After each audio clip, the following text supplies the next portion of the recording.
போட்டியில் இறங்க இருக்கும் இரு அணியின் பேச்சாளர்களே, அனைவருக்கும் என் அன்பான வணக்கத்தையும் இனிய பொங்கல் நல்வாழ்த்துக்களையும் தெரிவித்துக் கொள்கிறேன்.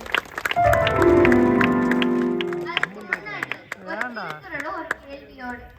கற்க கசடர கற்பவை கற்ற பின் நிற்க அதற்கு தக. இந்த திருக்குறள்ல ஒரு இடத்துல கூட நிறுத்தல் குறி இருக்காது. அது எதனால நடுவர்களே?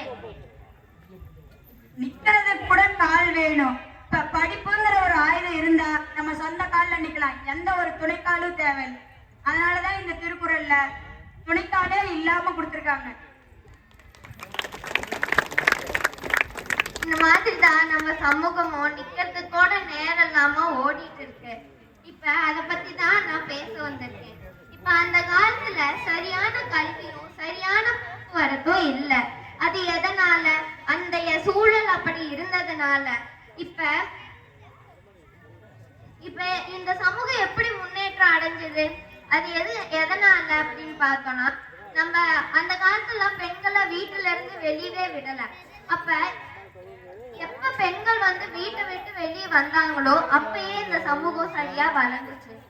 அது மட்டும் இல்லாம அதுக்கு முன்னோடியா வாழ்ந்த நம்மளுடைய முதலமைச்சர் அம்மா ஜெயலலிதா அம்மாவையே நம்ம சொல்லலாம்.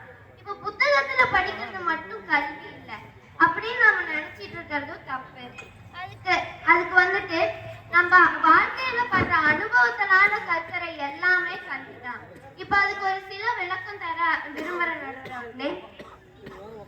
உழவனிடமிருந்து கற்பது வேளாண் கல்வி, பெற்றோரிடமிருந்து கற்பது வாழ்க்கை கல்வி, தோல்விகள் இருந்து கற்பது அனுபவ கல்வி, வெற்றிகளிடமிருந்து கற்பது தன்னம்பிக்கை கல்வி, வான்மழை தருவது இயற்கை கல்வி. இப்படி தன்னுடைய வாழ்க்கை கல்வியை வச்சே இந்த நாடு முன்னேறிச்சு நடுறவர்களே. இதை எப்படி இந்த சமூகம் தப்பா போகுதுன்னு அவங்களால சொல்ல முடியும்?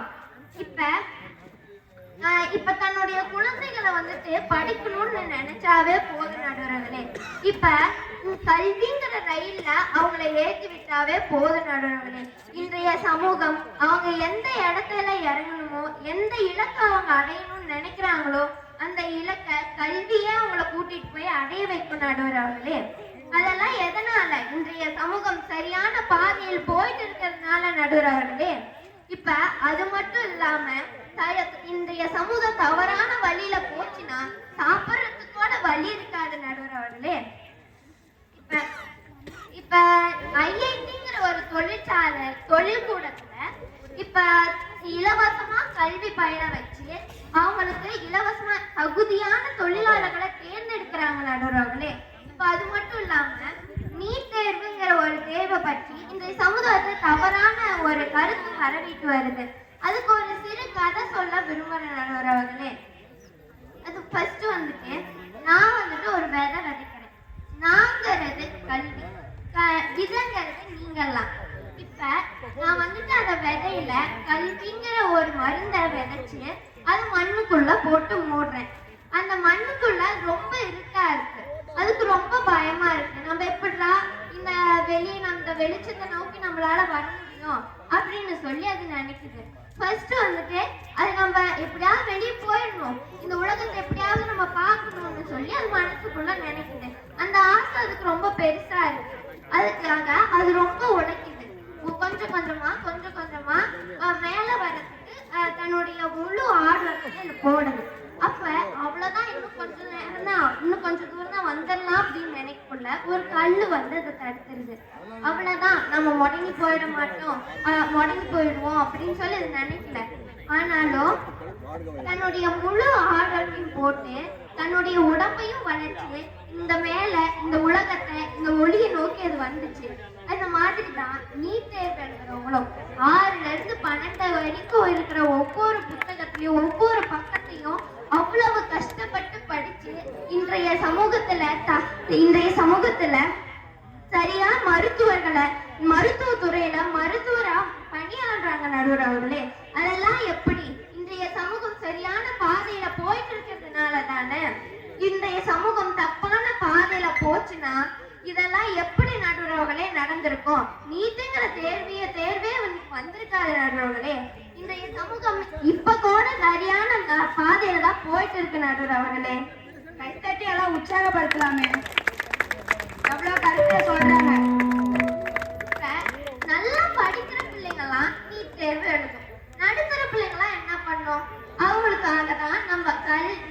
கல்வியோட விளையாட்டு துறையும் இணைச்சிருக்காங்க.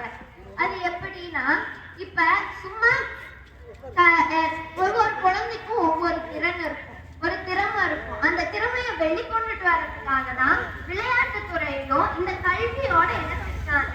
இப்படி எல்லாம் பண்ணிட்டு இருக்கக்குள்ள தப்பா போகணும்னு எப்படி நடுவர்களே அவங்களால சொல்ல முடியும்? இப்ப நான் அதுக்கு ஒரு சின்னதா ஒரு விளக்க தரத்துக்கு வேளாண்மையை எடுத்துக்கிறேன்.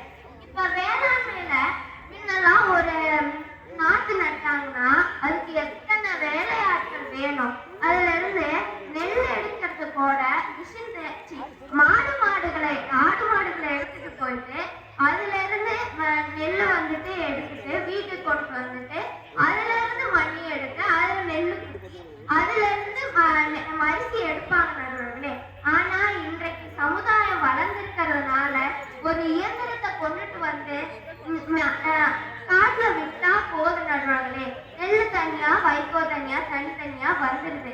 அதெல்லாம் எப்படி இன்றைய சமூகம் சரியான பாதையில போயிட்டு இருக்கிறதுனால இப்ப இந்த ரோட்டை கூட நம்ம எடுத்துக்கலாம்.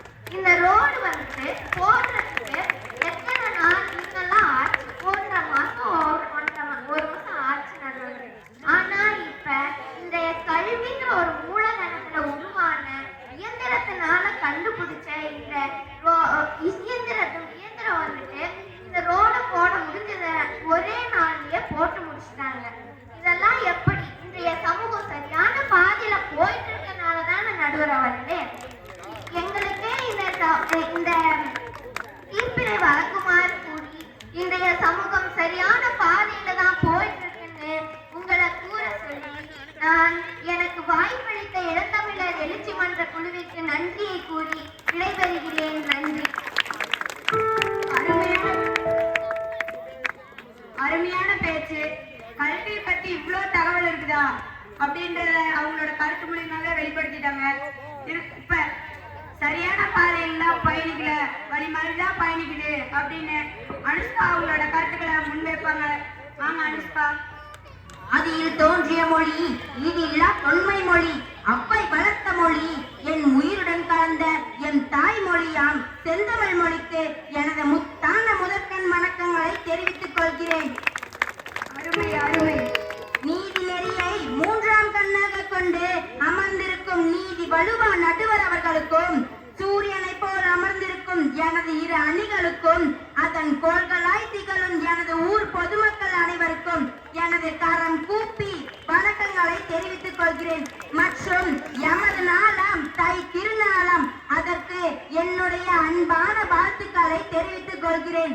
நான் இப்பொழுது உங்கள் முன் பேச வந்துள்ள தலைப்பு, இன்றைய சமூகம் வழிமாறித்தான் பயணிக்கிறது அப்படிங்கிற தலைப்பை உங்க முன்னாடி நான் பேச வந்திருக்கிறேன். ஏட்டு சுரக்காய் கறிக்கு உதவாது அப்படிங்கிற மாதிரி இன்றைய கல்வி எல்லாரும் மனப்பாடம் பண்ணிதான் படிக்கிறாங்களே தவிர யாரும் புரிஞ்சு படிக்கிறது இல்ல நடுவர்களே. புரிஞ்சு படிச்சா நம்ம சமூகம் எதுக்கு இப்படி போயிட்டு இருக்கு? இந்நாளும் நம்ம சமூகமும் வளர்ந்திருக்கோம், நம்மளும் வளர்ந்திருப்போம். இலவசங்கிற பேர்ல மிதி வண்டி தராங்க, மடிக்கணினி தராங்க, மாசம் 1000 ரூபாய் தராங்க. இது தந்தா போதுமா? தரமான கல்வி கிடைக்க வேண்டும் இல்ல நடுவர்களே. இது தரமான கல்வி கிடைச்சா நம்ம சமூகம் இந்நேரம் முன்னேறிட்டு வந்துட்டு இருக்கோம். இப்போ நீட்ல மட்டும் நுழைவுத் தேர்வு கிடையாது, மத்திய அரசு நடத்தி வந்துட்டு இருக்கு 22 நுழைவுத் தேர்வு. நீட்ல நுழைவுத் தேர்வு எல்லாம் இல்ல, நுழைவுத் தேர்வு இருக்கு. ஆனா மத்திய அரசும் நடத்திட்டு இருக்கு பல நுழைவுத் தேர்வு. இதுக்கு பயிற்சி மையத்தை வச்சு அரசாங்கம் செய்யறாங்களே தவிர யாரும் சரியான முறையில கல்வி கற்றுக் கொடுப்பதில்லை நடுவர்களே. அப்படி கற்றுக் கொடுத்தால் ஏன் சமூகம் பின்னோக்கிதான் போகுது, முன்னோக்கி இன்னும் வரவில்லை. இப்போ நம்ம எடுத்துக்கிட்டோம்னா இலவசங்கிற பேர்ல தராங்க, ஆனா தரமான கல்வி கிடைச்சா நம்மளுக்கு ஏன் இப்படி இருக்கு? எல்லாரும் பட்ட படிப்பை முடிச்சு பட்டதாரி ஆனா போதுமா? படிச்ச வேலைக்கு இங்க, படிச்ச படிப்புக்கு இங்க வேலை தரணும் நடுவர்களே. இப்ப ஒரு அக்காட்ட கேட்டா, நீ இங்க என்னக்கா படிச்சிருக்கீங்கன்னு கேட்டா, நான் பிஎட் படிச்சிருக்கேன்னு சொல்றாங்க. நீங்க என்ன வேலைக்கு போறீங்கன்னு கேட்டா, நான் சித்தாள் வேலைக்கு போறேன்னு சொல்றாங்க. உங்களுக்கு எவ்வளவுக்கா சம்பளம்னு கேட்டா, மாசம் எனக்கு பிஎட் டீச்சர் ஆனா எனக்கு 6000 தான் சம்பளம், ஆனா நான் சித்தாள் வேலைக்கு போனா எனக்கு தினமும் 600 ரூபாய் கிடைக்குது. இதுலயே தெரியலையா நம்ம சமூகம் எப்படி பின்னோக்கி தான் போகுது. இப்ப இப்ப இங்க இருக்கவங்களுக்கே தெரியும், யாரும் படிச்ச படிப்புக்கு இங்க வேலையே கிடைக்கல. அப்படி இப்ப விளையாட்டுத்துறைக்கு தனியார் மற்றும் அரசு பள்ளிகையில எந்த ஒரு முக்கியத்துவமும் யாரும் கொடுக்கறது கிடையாது. இப்ப முக்கியமா தனியார் பள்ளியில படிக்கதான் சொல்றாங்களே தவிர விளையாடுன்னு யாரும் சொல்றது கிடையாது. அவங்க படிச்சுக்கிட்டு தான் இருக்கிறாங்களே தவிர விளையாடுறது கிடையாது. இப்படியே போயிட்டு இருந்துச்சுன்னா நம்ம கல்வி எங்க முன்னேற போகுது? பின்னோக்கி தான் போயிட்டு இருக்கு நடுவர் அவர்களே. நாட்டு பண்ணுக்கு கொடுக்கிற மரியாதைய நம்ம தமிழ் தாய் வாழ்த்துக்கு கொடுக்க மாட்டேங்கிறோம் இந்த தமிழ்நாட்டுல இருக்கிற நாமளே. இப்போ சாலை பாதுகாப்புன்னு எடுத்துக்கிட்டோம்னா நம்ம 1ஆவதுல இருந்து 10ஆவது வரலும் படிச்சிட்டு இருக்கோம். ஆனா யாராவது ரோட்ல பாத்தீங்கன்னா சாலை பாதுகாப்பை பற்றி யாரும் முறையா பின்பற்றப்படுவதில்லை. ஏன்னா யாரும் கல்விங்கிறத சரியான முறையில கற்றுக் கொடுப்பதில்லை. அதனால்தான் இப்பொழுது எல்லா துறைகளிலும் எல்லாரும் பின்னாடிதான் வந்துட்டு இருக்கோம். எதிரணி சொன்னாங்க, இப்போ 3 மாசம் போட்ட ரோட்டை இப்போ ஒரு நாள்லயே போடுறாங்கன்னு. அந்த ஒரு நாள்ல போடுற ரோடு சரியாவா இருக்கு? எல்லாரும் பார்த்துக்கிட்டு தானே இருக்கீங்க. இப்ப ரோடுங்கிறது நாம இன்னைக்கு நடந்தா போதாது, எப்பவும் வருஷம் ஃபுல்லா நடக்கிற ரோடு. அந்த ரோட்டை இப்ப நாளைக்கே 4 நாள்ல அது பறஞ்சுக்கிட்டு வருது. அப்படி இருந்தா நம்ம சமூகம் எங்க முன்னாடி வரப்போகுது? பின்னாடி தானே வரப்போகுது. அதனால எல்லாரும் சரியான முறையில கல்வி கற்றுக் கொடுக்கணும்னு இப்போ தனியார் பள்ளியில இருக்கிற ஆசிரியரும் அரசு பள்ளியில இருக்கிற ஆசிரியரும் எடுத்துக்கோங்க. அரசு பள்ளியில இருக்கிற ஆசிரியரோட குழந்தைங்க எங்க படிக்கிறாங்க? தனியார் பள்ளியில தானே படிக்கிறாங்க. யாராவது அவங்க குழந்தைங்களை அரசு பள்ளியில படிக்க வைக்கிறாங்களா? ஏன்னா அவங்களுக்கே அவங்க மேல நம்பிக்கை இல்லைன்னா அப்புறம் எப்படி நம்ம கொண்டு போய் நம்ம குழந்தைங்களை அவங்களோட சேர்க்கறது? இப்படி இருந்தா எப்படி நம்ம சமூகம் முன்னேறுது? வழி மாதிரியான பயணிச்சிட்டு இருக்கு. இதுலயே தெரியலையா தீர்ப்பு எங்க பக்கம் தான் வழங்கணும்னு நடுவர் அவர்களே. இப்போ எடுத்துக்கிட்டோம்னா பெண்களுக்கு தரமான கல்வி கொடுக்கறாங்கன்னு சொல்றாங்க. ஆனா அந்த கல்வி தரமான கல்வியிலயா இருக்கு? எல்லாரும் சரியான முறையில யாரும் கற்றுக் கொடுப்பதில்லை. பெண்களுக்கு கல்வி கற்றுக் கொடுக்கறாங்கன்னு தான் பேரு. அந்த கல்விய இப்போ யாரும் தரமா கற்றுக் கொடுப்பதில்லை.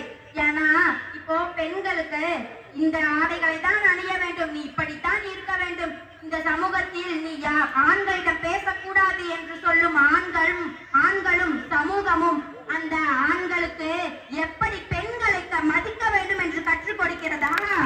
அதை கற்றுக் கொடுத்திருந்தால் அண்ணா பல்கலைக்கழகத்தில் நடந்திருக்கும் நிகழ்வு நடந்திருக்குமா நடுவர் அவர்களே? இப்படிதான் போயிட்டு இருக்கு.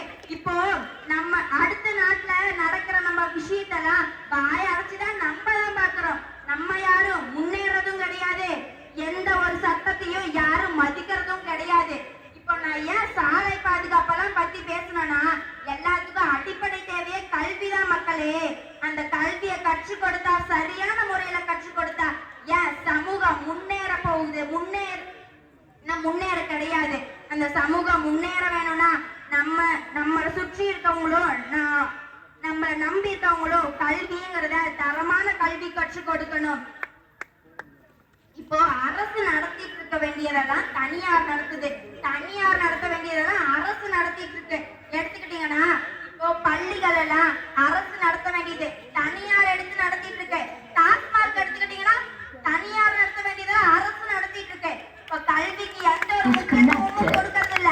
அந்த கல்விக்கு முக்கியத்துவம் கொடுத்தா ஏன் நம் நாடு இப்படி போயிட்டு இருக்கு? இன்னும் முன்னேறதான் போயிட்டு இருந்திருக்கணும்.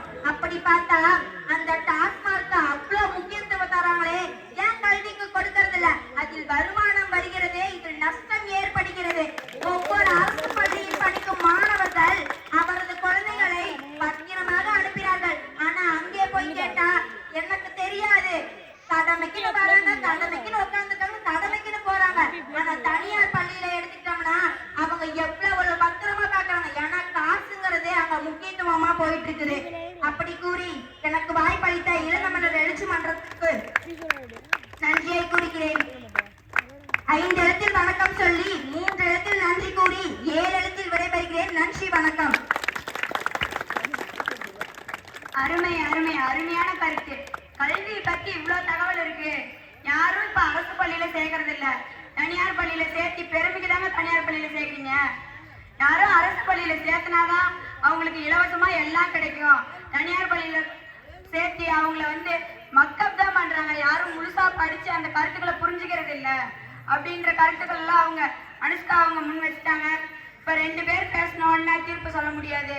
இல்ல சரியான பாதையில தான் பயணிக்குது அப்படின்னு பேசுறதுக்கு சரண்யா அவர்கள் அவங்களோட கருத்துக்களை முன்வைப்பாங்க. வாங்க சரண்யா.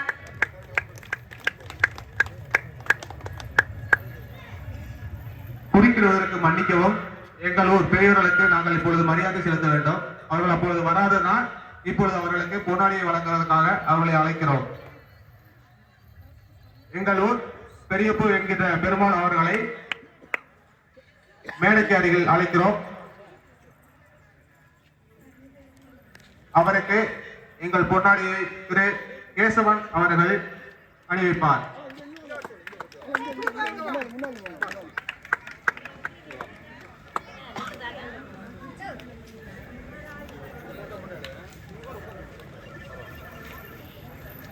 Kami, mundur.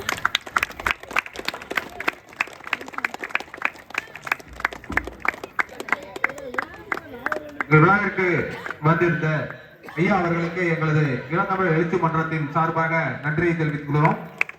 அவர் பாத்தீங்கன்னா தர்மகர்த்தாவில் இருந்ததிலிருந்து எங்களுக்கு நல்ல ஒரு உதவியெல்லாம் செஞ்சாரு. அதனால அவரு நாங்கள் இந்த டைம்ல ரொம்ப பாராட்டி ஆகணும். இனிமேலும் அவரை நாங்கள் எப்பவுமே இதே மாதிரி கௌரவத்தோட தான் பார்ப்போம் என்பதில் எந்த மாற்றமும் இல்லை. அடுத்ததாக திரு பெருமாள் ஐயா அவர்களை மேடைக்கு அழைக்கிறோம். அவர்களுக்கு திரு ரமேஷ் அவர்கள் பொன்னாடை அணிவிப்பார்.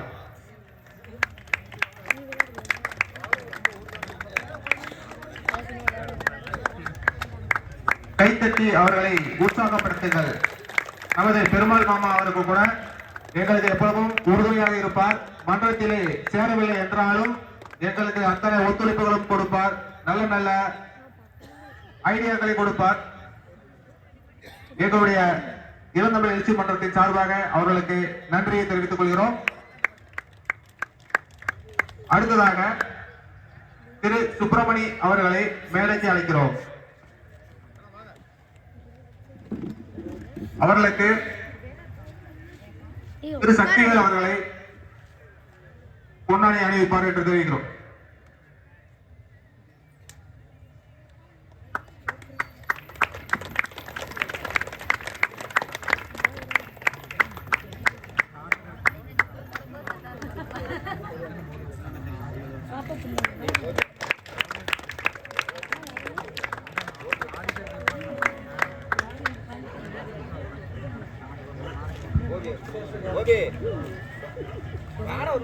அண்ணன் சுப்பிரமணி அவர்களுக்கு எங்கள் இளஞ்சமிழ் எழுச்சி மன்றத்தின் சார்பாக நன்றியை தெரிவித்துக் கொள்கிறோம். அடுத்தது எங்கள் ஊர் சிங்கம் என்று அழைக்கப்படும் தர்மகர்த்தா திரு கேசவன் அவர்களுக்கு திரு கோபிநாத் அவர்கள் பொன்னாடி அணிவிப்பார்.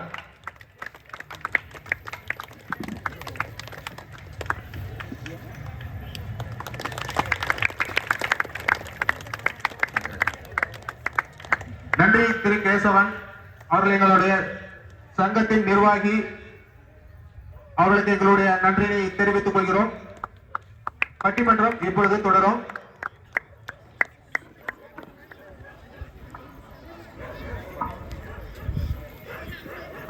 பாராட்டி சீராட்டி தாய்மடியில் தாளாட்டி தமிழ் வளர்ந்த மூதாட்டி அப்பைக்கு முதல் வணக்கம், இவ்வமைக்கு 2ஆம் வணக்கத்தை தெரிவித்துக் கொள்கிறேன்.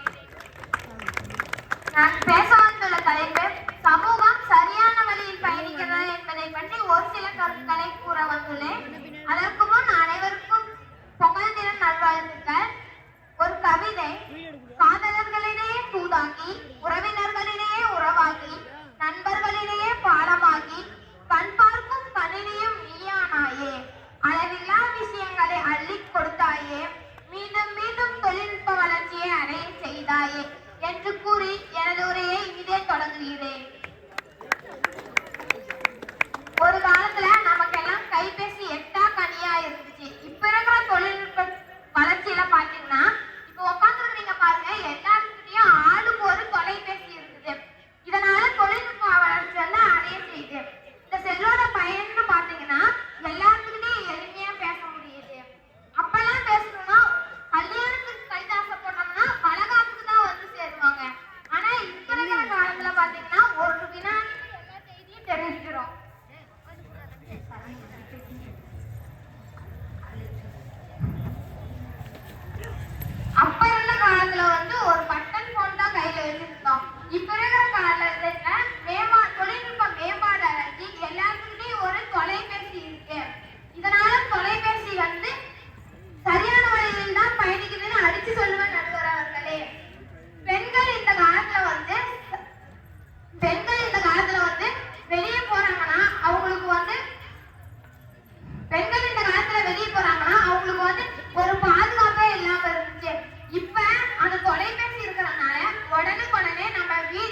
அப்பப்ப இடையில கை தட்டி உற்சாகப்படுத்துங்க, அப்பதான் நல்லா பேசுவாங்க. இப்படின்னு பாத்தீங்கன்னா நிறைய சொல்லிட்டே போலாம். இதெல்லாம் ஒரு அறிவியல் வளர்ச்சி தான் நடுவர் அவர்களே. இந்த சமூகம் சரியான பாதையில செல்றதுனாலதான் இப்ப இருக்கிற காலத்துல வந்து நிறைய கண்டுபிடிப்புகளை வந்து வர வர கண்டுபிடிச்சிட்டு வராங்க நடுவர் அவர்களே. சமூகம் சரியான வழியில் செல்லுதுதான் நான் அடிச்சு சொல்லுவேன் நடுவர் அவர்களே. இன்ன வரைக்கும் பேசுறதா அவனுங்க கேட்டீங்களோ கேட்கலையோ அதெல்லாம் தெரியல. இப்ப இனிமேட்டு பாருங்க, இன்றைய சமூகம் வந்து சரியான வழியை செல்றதுனாலதான் இதெல்லாம் விட்டுங்க. நம்ம ஊரையே ஒரு உதாரணமா எடுத்துக்கலாம். இந்த இளநமையர் எழுச்சி மன்றத்தையே எடுத்துக்கலாம். சும்மா ஊருக்குன்னு ஒரு சங்கடம் பேருக்கு ஒரு போட்டின்னு வைக்காம காலையில எடுத்துக்கிட்டீங்கன்னா ஓவிய போட்டி, மத்தியானம் எடுத்துக்கிட்டீங்கன்னா பேச்சு போட்டி, இப்பயே பட்டிமன்றமே நடத்துறாங்க நடுவர்களே. நம்ம தமிழ் மரபை வந்து மறக்க கூடாதுன்னு எல்லாரும் தமிழ் மரபை மறக்காம பின்பற்றி வரணுங்கிறதுனால அவங்க வந்து இப்படி ஒரு குழுவை நடத்துறாங்க நடுவர் அவர்களே. இன்றைய சமூகம் வந்து சரியான வழியில் தான் பயணிக்குதுன்னு நான் அடித்து சொல்லுவேன் நடுவர்களே. இப்படி ஒரு வாய்ப்பளித்ததற்கு இளந்தமிழர் எழுச்சி மன்றத்திற்கும் மக்களுக்கும் எனது நன்றி, வணக்கம். அருமையான பேச்சு, சரியான பாதையில தான் பயணிக்குது. ஏன் இப்ப போன் பேசினா முன்னாடி என்ன நடக்குதுன்னே பாக்குறது இல்ல. வண்டியில போறவன் போனை காதுல வச்சுட்டு முன்னாடி ஒரு பாய்ச்சி போறத கூட பாக்கல. இவன் போன்ல டாக்டர் செல்ற எப்படிக்கு முன்னாடி வர்றது தெரியுமா? அப்படியே வண்டி ஓட்டு போய் அந்த பாட்டி மேல விட்டு அந்த பாட்டி செத்து போறது கூட தெரியல. அப்படியே போனை பேசிட்டு போறாங்க, என்னவோ காலம் போறப்போக்குள்ள போறாங்க. சரி, சரியாதான் இவங்க சொல்ற கருத்தெல்லாம் வச்சு பார்க்கும்போது இன்றைய சமூகம் சரியான பாதையில தான் பயணிக்குதுன்னு தோணுது. சரி பார்ப்போம். இல்ல வழி மாதிரிதான் பயணிக்குது அப்படின்னு பேசுவதற்காக சரண்யா அவங்களோட கருத்தை முன்வைப்பாங்க. ஆங்க சரண்யா. தித்திக்கும் தேன் தமிழ் திக்கட்டும் பரவட்டும், முத்தமிழ் தாயிற்கு என் முதற்கண் வணக்கங்கள். நெற்றிக்கண் திறந்தாலும் குற்றம் குற்றமே என்ற நக்கீரர் வழியில் வந்த நடுவர் அவர்களே, மரத்தின் வேறு போல் இருக்கும் இரு அணிகளுக்கும் அதில் கிளையாக இருக்கும் பொதுமக்கள் உங்கள் அனைவருக்கும் எனது முத்தான முதற்கண் வணக்கத்தை தெரிவித்துக் கொள்வதோடு இனிய தைப்பொங்கல் நல்வாழ்த்துக்களை தெரிவித்துக் கொண்டு எனது உரையை இனிதே தொடங்குகிறேன். நான் இங்கு இரு வாதத்தை எடுத்துகிறேன். இப்ப அந்த அணியில வந்து சொன்னாங்க, அலைபேசியால நல்ல வழியில தான் இன்றைய சமூகம் வந்து பயணிக்கிறது. ஆனா அப்படியெல்லாம் இல்ல. இப்ப இந்த ஆன்லைன் கிளாஸ் வந்ததுனால இப்ப இருக்கிற இளைஞர்கள்லாம் நல்லா படிக்க முடியுது அப்படின்னு சொன்னாங்க நடுவர்களே. ஆனா அந்த அலைபேசிய வந்து ரொம்ப நேரமா பார்த்துட்டு இருக்கிறதுனால கண்ணெரிச்சல் இதெல்லாம் ஏற்படுறதுனால கண்ணுக்கு வந்து ரொம்ப பாதிப்பு ஏற்படுது. இந்த இப்ப இருக்கிற குழந்தைகள்லாம் இந்த அலைபேசிலேயே வந்து முடங்கி கிடக்குறாங்க. அந்த காலத்தெல்லாம் ஓடி ஆடி திரிஞ்சது, மைதானத்துல விளையாண்டதெல்லாம் அந்த கால நடுவர் அவர்களே. இப்ப பாத்தீங்கன்னா இந்த அலைபேசியில ஏதோ சொல்றாங்களே, இந்த பப்ஜிங்கிறாங்க, ஃப்ரீ ஃபயருங்கிறாங்க, அதையே தான் விளையாண்டுட்டு இருக்கிறாங்க நடுவர்களே. இப்ப இதுல இருந்தே தெரிஞ்சுக்கலாம் இப்ப இருக்கிற சமூகம் வந்து எப்படி வழிமாறி போகுதுன்னு. குழந்தைகள்னா 4 பேர் அக்கம் பக்கத்துடன் சிரிச்சு பேசி விளையாண்டதான் பேச்சு வரும், இல்லைன்னா எப்படி பேச்சு வரும்? காத்துதான் வரும். இந்த அலைபேசியினால ஏற்படும் பாதிப்பை வந்து யாருமே அறிய மாட்டாங்க நடுவர் அவர்களே. இதனால உடல் அளவுலையும் சரி மனதளவுலையும் சரி ரொம்ப பாதிக்கப்படுறாங்க நடுவர் அவர்களே. இப்ப இருக்கிற சமூகத்துல இந்த அலைபேசியை அதிகமா பயன்படுத்துறது யாருன்னா இந்த இளைஞர்கள் தான். இப்ப உதாரணமா எடுத்துக்கிட்டோம்னா இந்த காலேஜ் ஸ்டூடெண்ட்ஸ் எல்லாம் இருக்காங்க பாருங்க. காலேஜுக்கு போயிட்டு வரும்போது இந்த ஹெட்போன் எல்லாம் மாட்டிக்கிட்டு குனிஞ்சு நடக்க முடியாம ரோட்ல வர்றது, இதனால நிறைய விபத்தும் ஏற்படுது நடுவர்களே. இந்த அலைபேசியை வந்து அதிகமா பயன்படுத்துறதுனால மற்ற குழந்தைகள் வந்து அந்த அலைபேசியை பயன்படுத்துற குழந்தைங்க வந்து மற்ற குழந்தைகளோட பேச சிரமப்படுறாங்க நடுவர்களே. இத்தனை தீமையெல்லாம் வச்சுக்கிட்டு இந்த அலைபேசினால நல்ல வழியில தான் இன்றைய சமூகம் வந்து பயணிக்கிறது என்று சொல்றாங்க நடுவர்களே.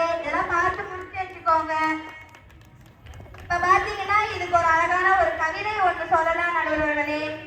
6 அங்குல அளவுல நீ அகிலத்தையே அடக்கி வச்ச, ஓடி ஆடி திரிஞ்சவன நீ ஒரு மூலையில இருக்க வச்ச, சுறுசுறுப்பா இருந்தவன சோம்பேறியா ஆக்கி வச்ச, உடல் உழைப்ப மறக்க வச்சு கொழுப்ப கொஞ்சம் ஏத்தி வச்ச, சொறி வந்தவ கை போல சொரிஞ்சுக்கினே இருக்க வச்ச, சிந்திக்கும் திறனை எல்லாம் சீராக சிதறடிச்ச, முகமறிந்த உறவுகளை முழுசா மறக்க வச்ச, முகம் தெரியா மனிதர்களை முகநூலில் தேட வச்ச, அறகுறையா ஆட வச்சு அதுதான் திறமைன்னு நம்ப வச்ச, மொத்தத்துல குடும்பத்தை சீரழிச்சு மானத்தை நடுத்தருவுல நிக்க வச்ச.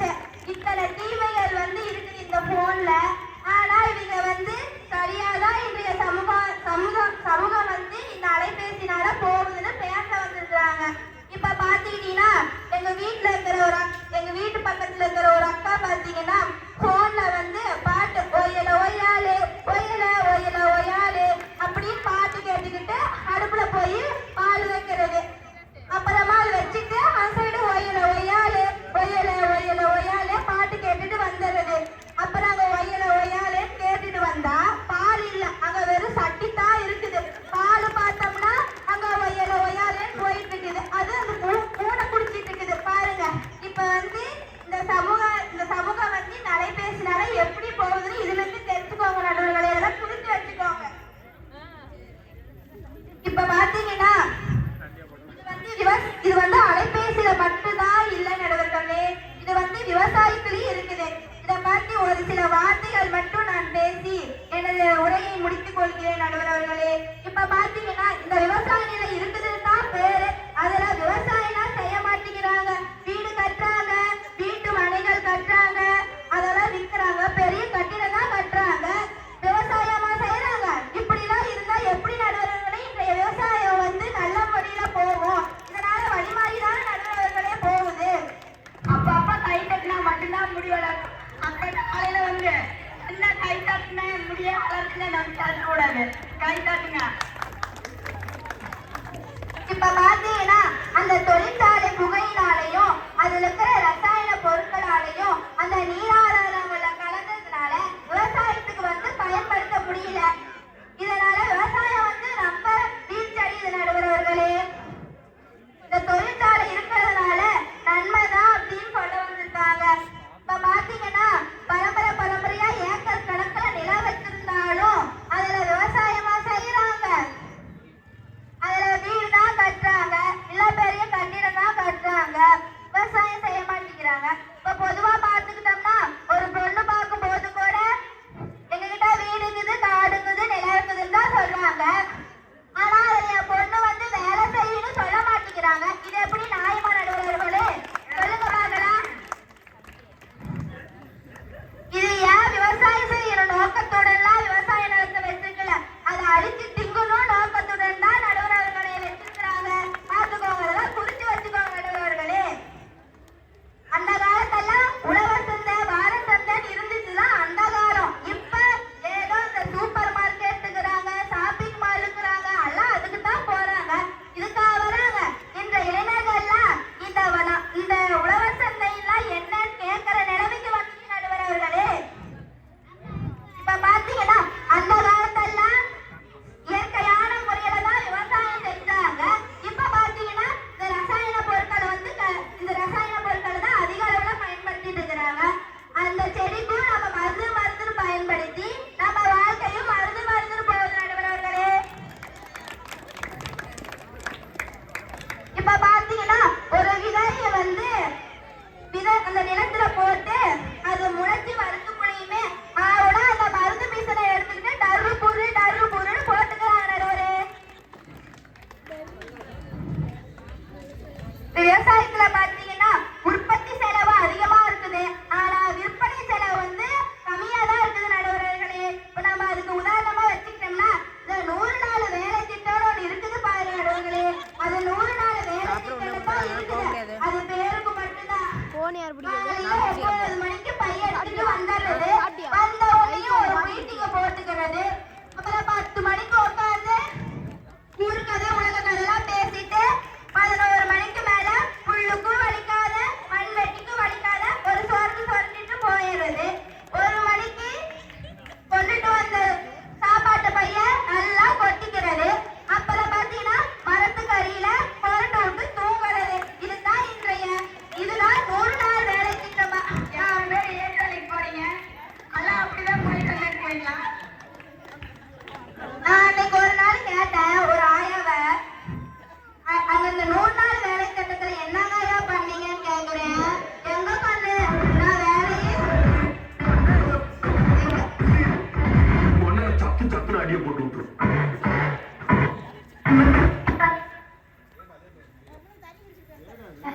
mode. MS mode.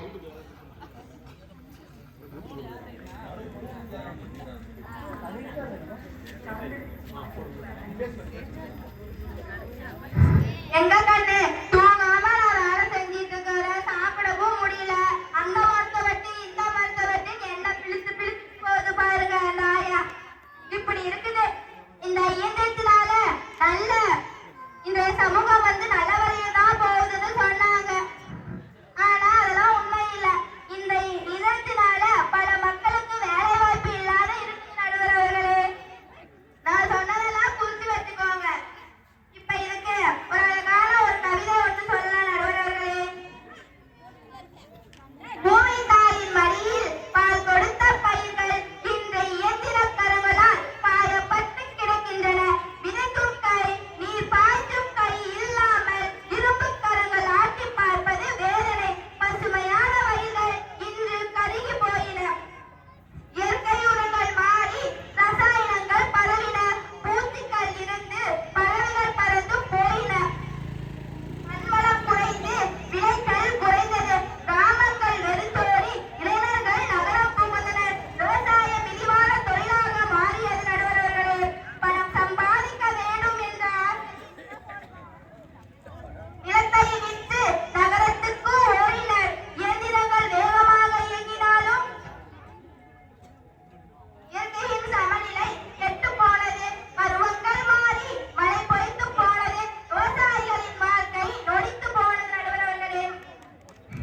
இத்தனை தீமையை இன்றைய சமுதாயம் வந்து வழிமாறி செல்கிறது. ஆனா இவங்க என்ன சொல்றாங்க, நல்ல வழியில தான் போகுதுன்னு சொல்றாங்க நடுவர்களே. இதெல்லாம் குறிச்சு வச்சுக்கோங்க நடுவர்களே. எனக்கு வாய்ப்பு கொடுத்ததற்கு இந்த எலிசபிளர் எழுச்சி மன்றத்திற்கு எனது நன்றியை தெரிவித்துக் கொண்டு எனது வாதத்தை இத்துடன் முடித்துக் கொள்கிறேன். நன்றி, வணக்கம்.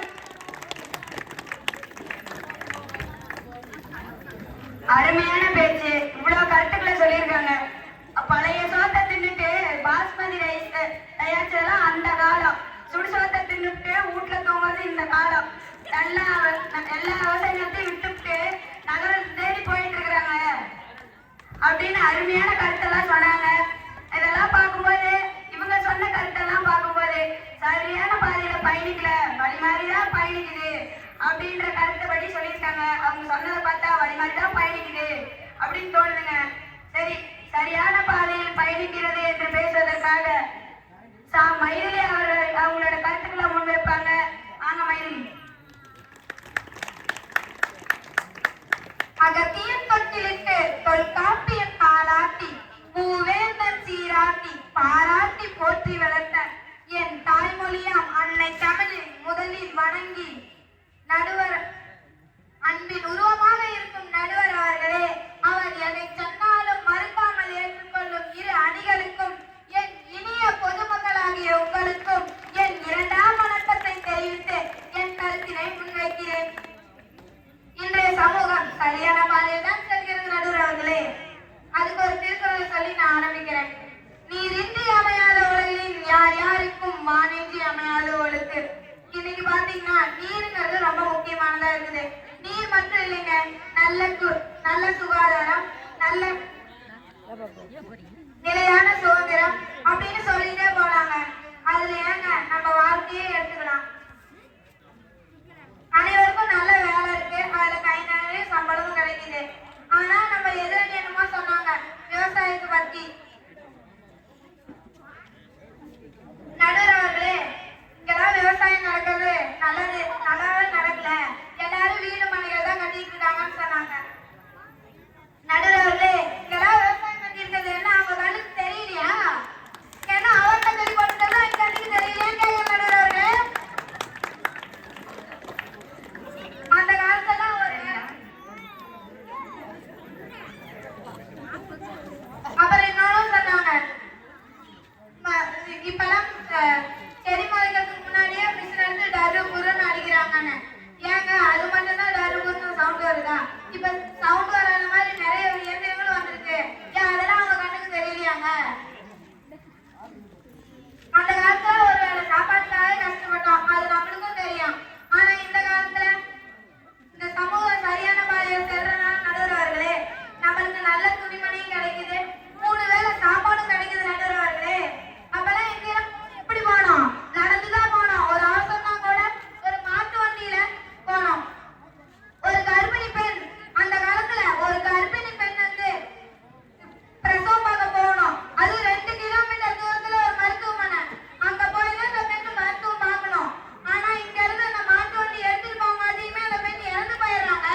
அசை போயிட்டாமா இன்றைய சமூகத்துல பெண்களின் வளர்ச்சியை பற்றி நான் கூறியே அவன் நடுவர்களே.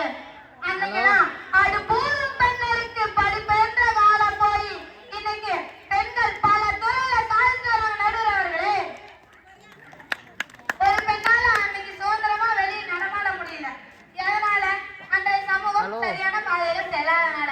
ஆனா இன்னைக்கு ஒரு பெண் சுதந்திரமா வெளியே நடமாடுற. எதனால? அதுவும் இந்த சமூகம் சரியான பாதையில செல்றனால நடுவர்களே. ஹலோ இப்ப பாத்துக்கிட்டீங்கன்னா அவன் எங்க போயிட்டான்? நான் இங்க உட்காந்து போன் பிடிச்சிட்டு இருக்கேன். சொந்தமா வெளியே நடமாடுறது மட்டும் இல்லைங்க, அரசியல்ல கூட நிறைய சாதிச்சுட்டு வராங்க. நம்ம நான் அச்சே போனேனாமா இந்திரா காந்தி கூட எடுத்துக்கலாங்க. அதுக்கு எடுத்துக்காட்டா தொழில்நுட்பம் பார்த்தா அந்த காலத்துல ஒரு டிகிரி படிக்கிற அன்னைக்கு ஒரு டிகிரி கூட படிக்க முடியலங்க. ஏங்க? அந்த காலத்துல ஒரு சரியான வழியில சமுதாயம் பயணிக்காதனால. ஆனா இந்த காலத்துல ஒரு டிகிரி படிக்காத பெண்ணு கூட இல்லைங்க. வறுமையில இருந்தாலும் அவளோட குடும்பம் அவளை படிச்சே வெச்சாகணும் அப்படிங்கிற ஒரு நோக்கத்தோட கடன் வாங்கியாவது படிக்க வைக்கிறாங்க. அன்னைக்கு ஒரு டிவி கூட பார்க்க முடியாதுங்க நிம்மதியா. ஆனா இன்னைக்கு இந்த தொழில்நுட்ப வளர்ச்சியால இந்த சமூகம் சரியான பாதையை செல்றனால ஒரு டிவி நிம்மதியா பார்க்க முடியுது. அதுல இருக்கிற செய்திகளை உடனுக்குடனே அறிஞ்சுக்க முடியுது. ஒரு கண்டத்துல நடக்கிற செய்தியை நம்ம இந்த கண்டத்துல இருந்து நம்ம பார்த்துட்டு இருக்கோம். எதனால? இந்த சமூகம் சரியான பாதையில செல்றனால நடுவர்களே. நமக்கு மொழி கூட இன்னைக்கு நிறைய வளர்ச்சி பெற்றது நடுவர்களே. நீங்களே சொல்லுங்க, இன்னைக்கு மொழி எவ்வளவு வளர்ச்சி பெற்றதுன்னு உங்களுக்கும் தெரியும், இந்த பொதுமக்களாகிய உங்களுக்கும் தெரியும் நீங்களுக்கும் தெரியும் நடுவர்களே. அன்னைக்கு ஏதோ எங்க ஒரு புத்தகம் படிக்கணும்னா நூலகம் சென்று தான் படிக்கணும். ஆனா இன்னைக்கு இந்த சமூகம் சரியான பாதையில் செல்றதுனால நம்ம மொபைல் நம்ம அலைபேசியிலே படிக்க முடியுது. நம்ம தமிழும் அதுக்கு ஏற்ற மாதிரி மாத்தி அமைச்சிருக்காங்க.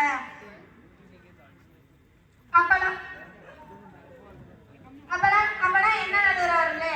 இந்த சமூகம் சரியான பாதையில் செல்றதுனால தானே நடுவர்களே.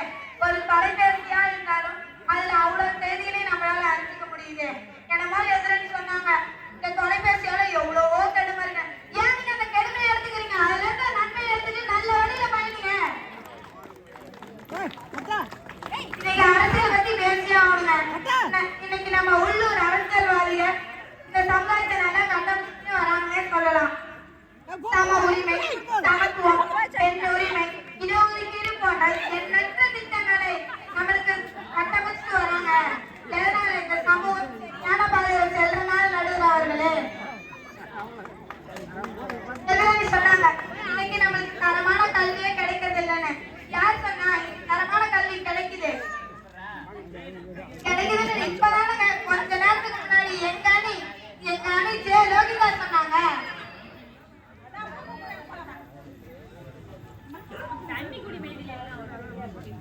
இப்ப இதெல்லாம் எடுத்துக்கிட்டு எங்க பக்கம் தீர்ப்பு வழங்கணும்னு கூறி எனக்கு வாய்ப்பளித்த இளந்தமிழர் எழுச்சி மன்றத்திற்கு நன்றின்னு கூறி விடைபெறுகிறேன். நன்றி, வணக்கம். அருமை மயிலி, இந்த அளவுக்கு பேசுறீங்கன்னு யாருமே எதிர்பார்த்துக்க மாட்டாங்க. மயிலி சொன்ன கருத்துல இன்னைக்கு ஏன் இப்ப வளர்ச்சி அடைஞ்சிருக்கக்கூடியதுல ஏன் இப்ப இந்த சமுதாயத்துல நம்ம சேலம் மாவட்டத்து கலெக்டர் தமிழ் அரசு பள்ளியில படிச்சுதான் இப்ப சேலம் மாவட்டத்துல கலெக்டரா இருக்கிறாங்க. ஆனா ஒவ்வொரு குழந்தையும் அரசு பள்ளியில சேர்த்துங்க, எவ்வளவோ சலுகைகள் இப்ப வந்துருச்சு.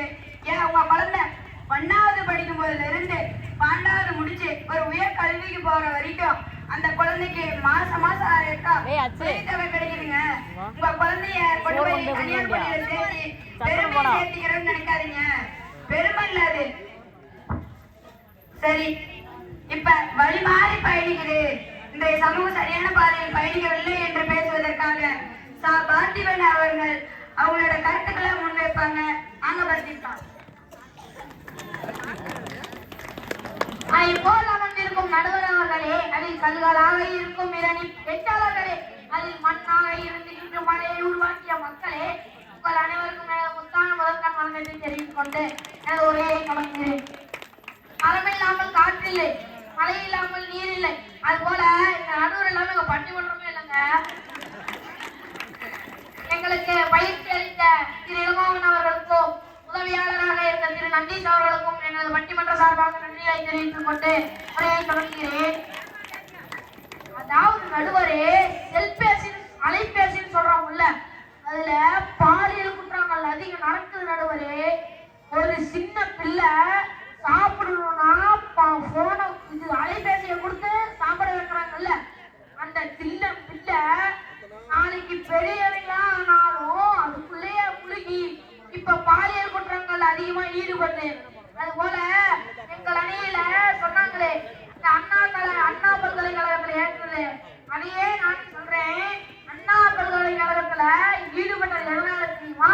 இந்த அலைபேசி அவங்களை உள்ளே முழுக வைத்ததால் உருவானதுதான் அந்த பாலியல் குற்றம்.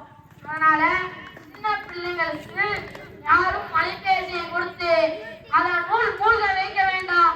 இனி வரும் சமூகத்தில் பாலியல் குற்றம் என்ற பேசிக்கவில்லை.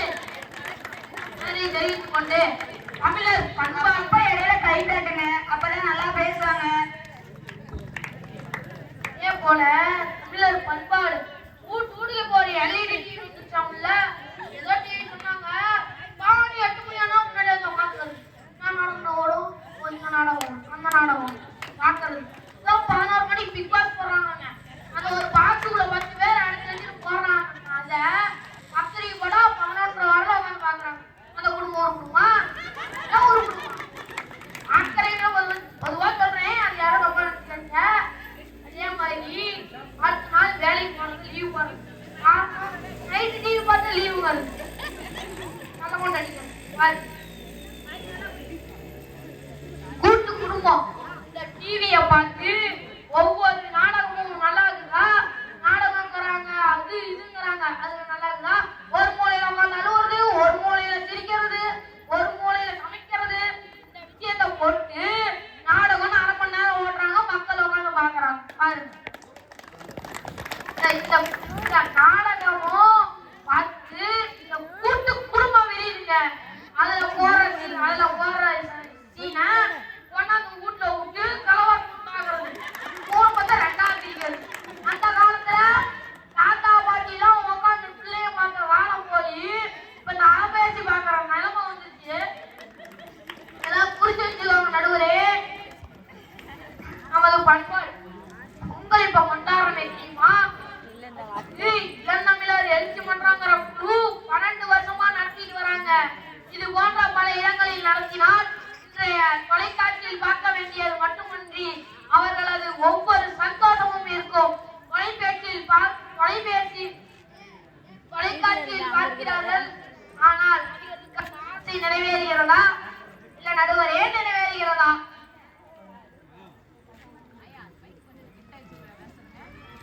யாருக்குமே தாய்மொழி தெரியறதே இல்லைங்க.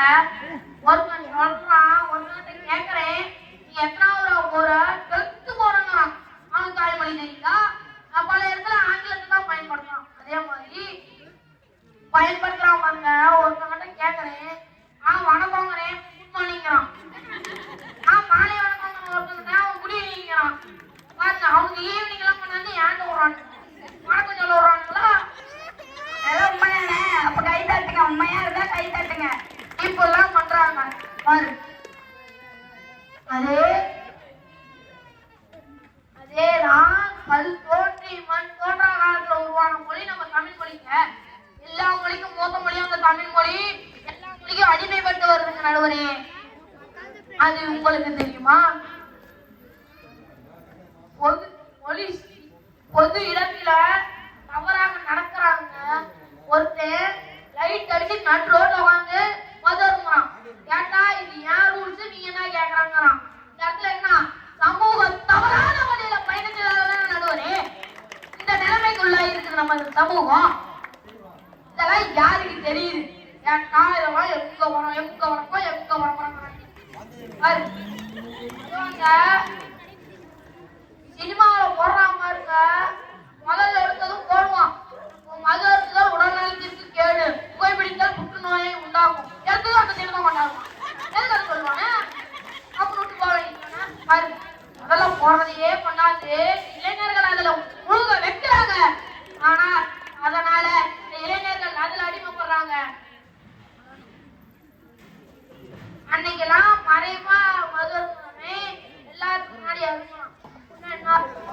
அந்த இடத்துல சமூகம் தவறான வழிய பயணிச்சிருக்குது.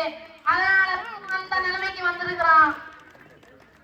விவசாயம் எடுத்துக்கிட்டா மண்ணை மலடாக்கி நோயின் பிறப்பிடமாக இன்று மாறிவிட்டது. அப்படின்னா நோய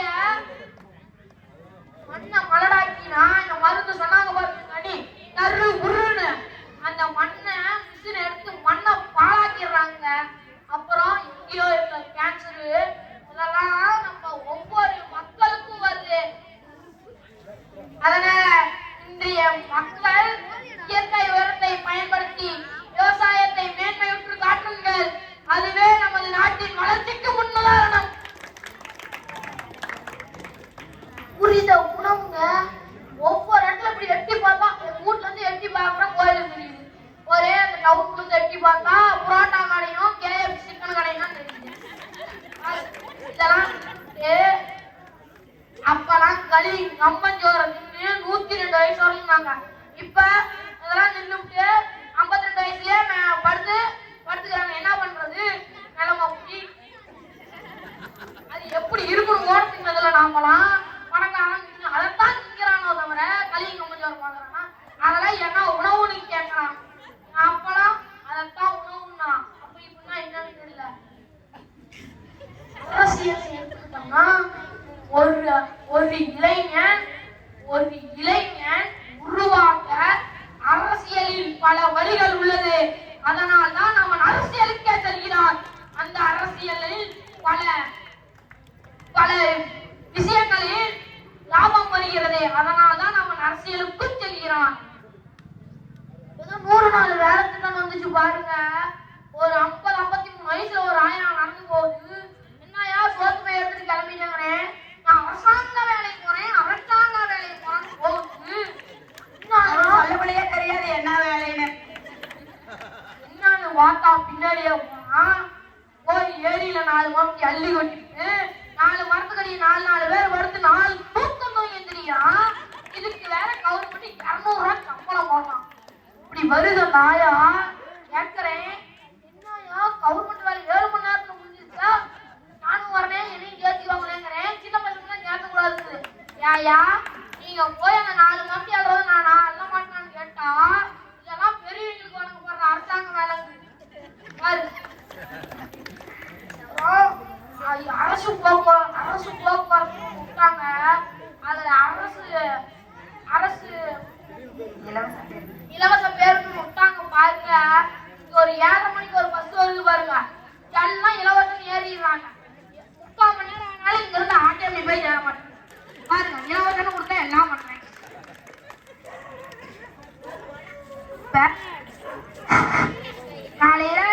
காலையில எந்திரிச்சு பல்லு வளர்க்குற பிரஸ்ல இருந்து அதுல போடுற பேஸ்ட், காய்கறி செலவு, மல்லிகை செலவு, ஒவ்வொன்றுக்கும் GSTங்கிற வரியை கட்டுறோம் தெரியுமா? தெரியுமா? அந்த வரி அது முழுமையாக மக்களின் தேவைக்காக கட்டும் வரி. அந்த வரியை எடுத்து இலவசமாக கேட்க வேண்டியதை விட்டு தேவையில்லா அனைத்தையும் கொடுக்கிறார்கள். ஒரு மக்கள் 10 ரூபாயோ 7 ரூபாயோ செலவு பண்ணி இங்க இருந்து ஆட்டி போவாத அளவுக்கு வக்காலத்து பண்ணிட்டாங்க அரசாங்கம். அதே மாதிரி 3/4 மணி நேரம் ஆனாலும் போய் சேர மாட்டேங்குது. இலவசமா உட்காருங்க எல்லா பக்கமும் அதே தாமா போய் வருது. இதனால சமூகமும் மாற்றம் அடையுது.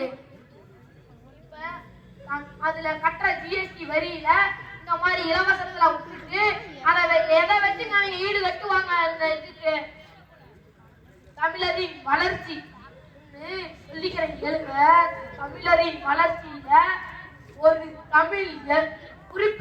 குறிப்பாக தமிழ் எழுத்துக்கள் அனைத்தையும் சொல்லும் போது அதை நடுவரே சொல்லி பாருங்கள். சொல்லும் போது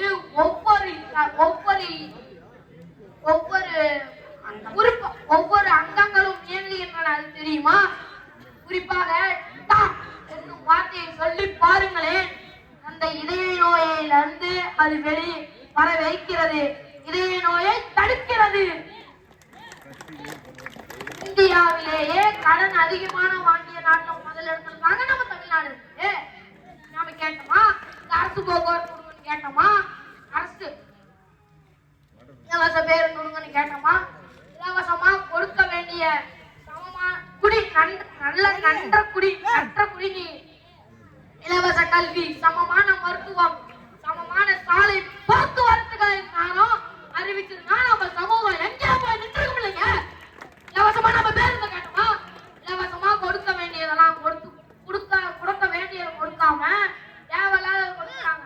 இதை கேட்டோமா இதனால தாங்க நம்ம இந்த தமிழ்நாடு இன்றைய நிலைமையில நிற்குது. இன்றைய சமூகத்தை உயர்த்த வேண்டும் என்றால் யாரும் இளைஞர்கள் இன்னும் உழைத்து ஜிஎஸ்டி வரியினை சமமாக பயன்படுத்தி இலவசமாக தர வேண்டியதை கொடுத்து இனிமேல் நமது சமூகம் உயர்ந்து நிற்கும். அதாவது நடுவரே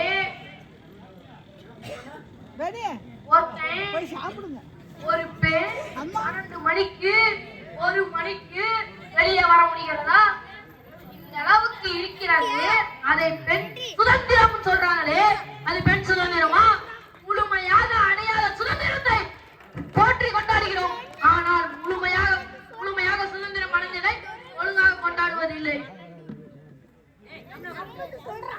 இதனை எல்லாம் கருத்தாக தெரிவித்து எனக்கு வாய்ப்பளித்த இளமில்லை எழுத்து மன்றத்திற்கும் எனது உரையினை கேட்ட பொதுமக்களுக்கும் அதாவது நடுவே ஒரு திருப்பினை கொண்டு வந்த நடுவருக்கும் எனது முத்தான முதற்கண் நன்றியை தெரிவித்துக் கொண்டு விடைபெறுகிறேன். நன்றி.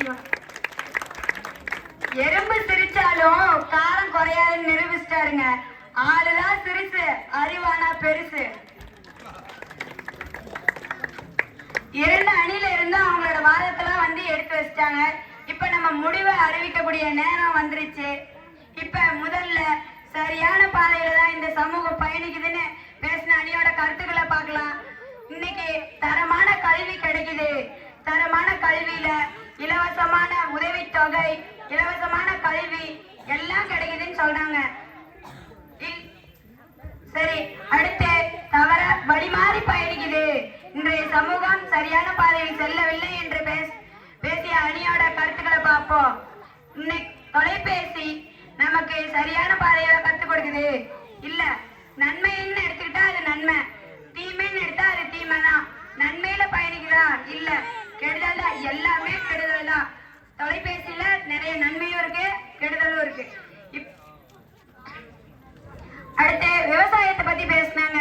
விவசாயம் இன்னைக்கு சரியான முறையில் நடக்குதா? எங்கேயுமே நடக்கிறது இல்ல.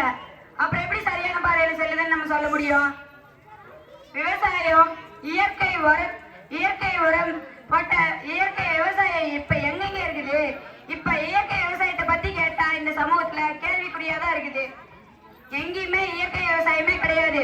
உணவே மருந்தே உணவுன்னு இருந்த காலம் போய் இப்ப தமிழனோட உணவு முறையே மாறிடுச்சுங்க. செயற்கை விவசாயத்தை தான் எல்லாம் விரும்புறாங்க.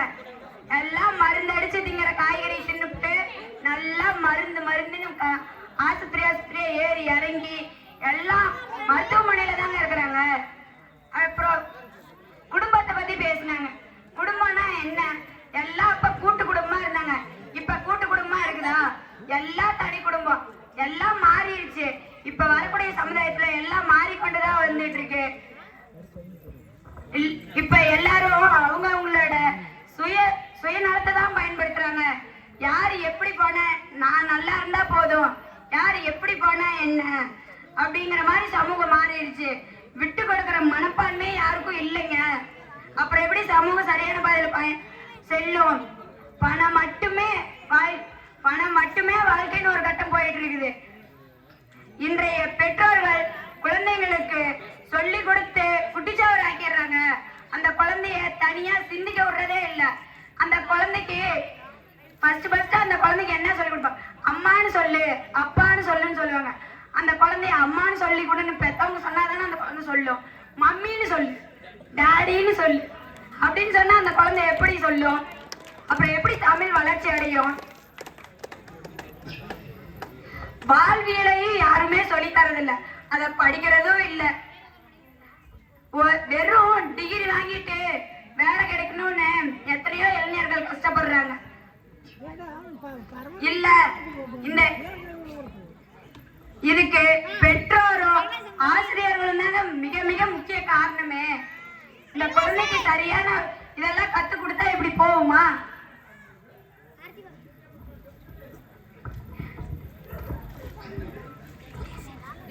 தரமான கல்வி கிடைக்குதா அப்படின்னு பார்த்தா நம்ம சரியான வழியில பயணிக்கிறது என்று சொன்னாங்க. அனைவருக்கும் தரமான மருத்துவம் கிடைக்குதுங்களா? இல்ல. அப்புறம் எப்படி சரியான பாதையில பயணிக்குதுன்னு நம்ம சொல்லலாம்? தரமான சாலை வசதி கிடைக்குதா? ஏன் சின்ன சின்ன நகரங்கள்ல கூட கிடைக்கிறது இல்லைங்க. இதெல்லாம் பார்க்கும்போது நம்ம எப்படி சரியான பாதையில பயணிக்குதுன்னு சொல்ல முடியும்? அதே மாதிரி பெண்ணுரிமை அப்படிங்கறத பார்த்திபன் சொன்னாங்க. நடு ராத்திரியில ஒரு பெண் தனியா வெளியே போக முடியுதா? முடியல. ஏன்? இன்றைய சமூகம் அப்படி மாறி போயிடுச்சு. அதெல்லாம் சரியான பாதையில எப்ப பயணிக்குமோ தெரியல. பெண்ணுக்கு ஆணுக்கு பெண் சமம் என்று இருந்த நிலை இன்னைக்கு மாறி போயிடுச்சுங்க. அதெல்லாம் எங்கேயோ ஒரு இடத்துல பேச்சளவுல தாங்க இருக்குது. எங்க சரியான பாதையில பயணிக்குது?